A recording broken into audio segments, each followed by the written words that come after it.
quiero poner un poquito en antecedentes cuál ha sido mi trayectoria profesional para poder entender qué es lo que hago ahora. Yo empecé en el año 2001 a trabajar en un trabajo no remunerado para la Xunta de Galicia, no remunerado, que además me costaba dinero porque tenía que ir desde La Coruña hasta Santiago todos los días y esos son 60 kilómetros de ida y 60 de vuelta.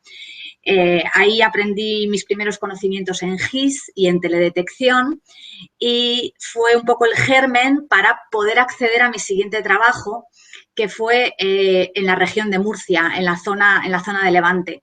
Yo no sé cuál es el plan de estudios que tenéis ahí en la Universidad de León, pero para mí fue una experiencia absolutamente brutal la que tuve, porque sí que es cierto que teníamos a lo mejor algún tema de descorche de alcornoque o teníamos algún tema sobre resinas, pero yo nunca había visto un pino alepensis y además es que ni sabía casi diferenciarlo. Entonces, pues ese contacto con la problemática que es el levante español me dio muchísimos conocimientos. Ahí estuve trabajando 3 años, pasé de la administración donde aprendí muchísimo porque entendí cómo funcionaba todo desde otro punto de vista, desde el punto de vista del que concede la autorización, del que supervisa una obra o desde el que gestiona un espacio natural protegido. Y pasé a la empresa privada. Y ahí también coincido con lo que ha dicho Federico porque, pues algunas veces me sentí sola en la ejecución de obras. Al fin y al cabo tienes 3 años de experiencia y te falta mucha solvencia, hay cosas que no entiendes. Pero bueno, la verdad es que al fin pues, sales adelante y continúas. Eran trabajos de obra forestal, de repoblaciones, de aprovechamientos forestales, de claras, de clareos. Y bueno, pues ahí estuve hasta que me llamaron de una ingeniería civil que había en Oviedo en aquel momento. Me llamó el que era mi jefe y me llamó porque ellos habían crecido muchísimo y tenían un gran problema con los proyectos de carreteras que hacían y con los proyectos de obra civil, que es que los trámites ambientales en su empresa eran un auténtico desastre. Se paraban, les faltaban cosas, les paraban el trámite, les exigían medidas que no habían contemplado inicialmente y era un problema. Y hablando con el que entonces era el jefe de servicio de evaluación ambiental del Principado, pues le dijo que buscase a un ingeniero de montes, que éramos los mejores para solucionar esto. Por la capacidad de gestión, por cómo podíamos atar los cabos de las cosas y cómo podíamos resolver los problemas, que al fin y al cabo es de lo que se trata cuando haces un trámite. Y allí me fui, estuve 10 años trabajando en Asturias y la verdad es que fue una experiencia pues también muy positiva porque quizás la pata que a mí me cojeaba un poco era la ingeniería. Somos ingenieros, pero existen otras ingenierías que quizás tengan más formación en ingeniería en sus carreras, ¿no? Por encima de la nuestra. Pero el hecho de estar 10 años trabajando con ingenieros de caminos, con ingenieros de minas, con ingenieros industriales, pues al final te empapas y ese miedo que quizás tienes inicialmente, pues dejas de tenerlo. Te das cuenta de que tienes que enfrentarte constantemente a problemas y que los tienes que resolver. Bueno, pues ese trabajo se acabó y yo pensé pues en tomarme unas vacaciones y pensar qué hacer con mi vida. Se acabó porque llegó la crisis del año 2008, la empresa cerró en 2014 y 150 empleados se fueron a la calle. Y lo que me sucedió fue que los antiguos clientes que yo tenía pues me continuaron llamando y a raíz de ponerme como autónomo acabé montando mi propia empresa, ¿no? Entonces, ahí lo que sí que quiero haceros es una lectura de lo importante que es mantener esa red de contactos para quien tú has trabajado, para quien se ha quedado contento con el trabajo que tú has hecho, porque al fin y al cabo todo vuelve, ¿no? Entonces, ese cliente que hacía tiempo que no veías, pues te va a ayudar quizás a encontrar un nuevo trabajo o hacer una nueva tarea. Y, bueno, pues en esas estoy ahora, ¿no? En mi empresa que se llama Diptera. No sé cómo es un día normal de trabajo. Pues es lo que decía Federico, también es complicado porque no hay un día igual, pero yo intento establecer unos horarios, porque si no el trabajo del autónomo puede ser de sol a sol y de lunes a domingo. Yo intento trabajar de 8 a 3, normalmente trabajo de 8 a 5, nunca lo consigo, de 8 a 3, y empiezo mi día pues leyendo los boletines, viendo las ofertas que salen, que publican las administraciones, los ayuntamientos, y a continuación leo los correos, respondo las llamadas urgentes y me pongo a hacer mis tareas, mis proyectos y mis cosas. Si tengo que hacer trabajo de campo, preparo mi trabajo de campo.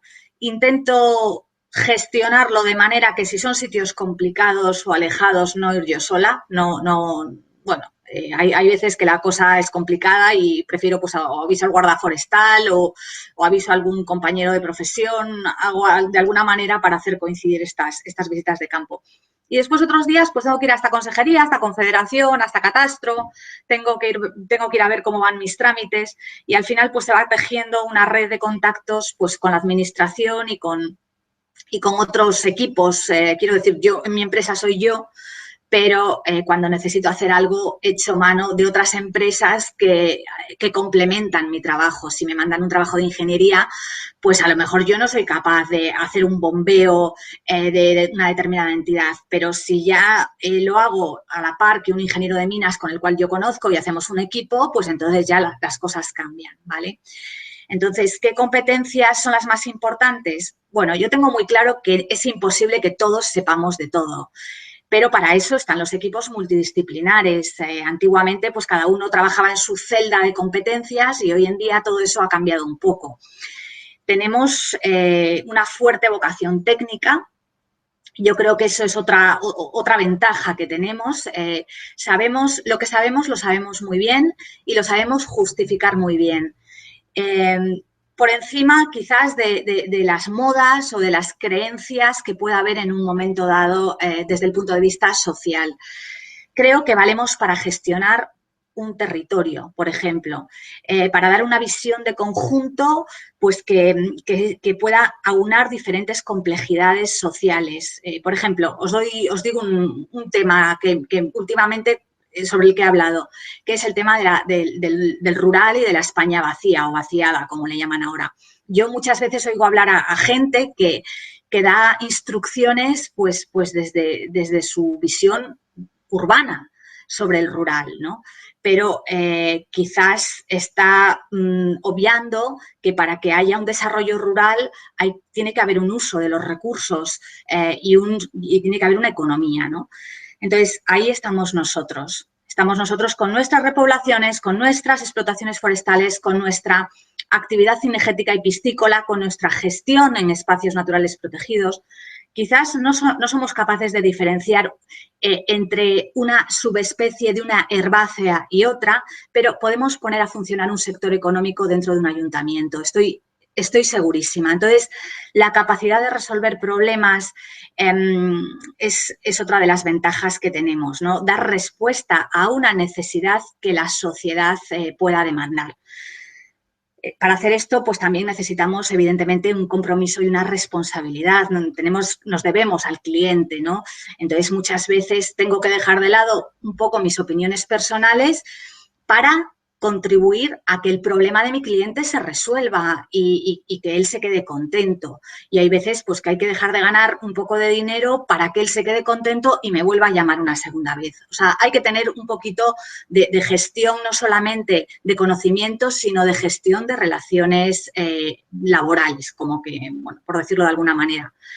Lo que os diría es que os hagáis valer de manera individual. Me refiero, sois ingenieros forestales, pero sois vosotros, o sea, el cliente que te va a llamar por ser tú, por el valor que tú tienes, que además eres ingeniero forestal, pero que tú eres el que ha respondido antes o el que le ha explicado las cosas o el que no le ha fallado. Y eso va a ser muy importante para seguir teniendo clientes, ¿no? En cuanto a oportunidades laborales en el campo en el terreno del ingeniero forestal, yo digo todas las del mundo. No te van a dar nada por regalado. Quiero decir que si no lo sabes hacer, no te lo van a dar.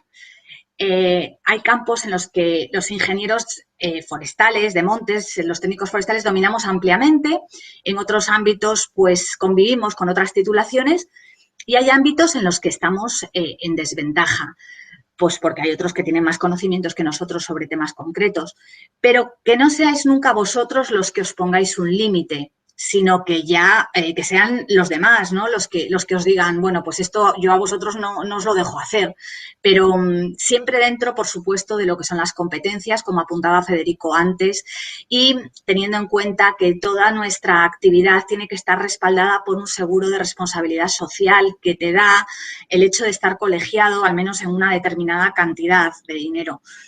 Si uno se dedica a hacer cosas que salen de sus competencias, puede suceder que si tiene un problema, pues ese seguro de responsabilidad no le cubra, ¿no? Entonces, uno tiene que tener pues un cierto cuidado con esas cosas. Son temas que supongo que en cuanto empecéis a rodar, pues aprenderéis, ¿no?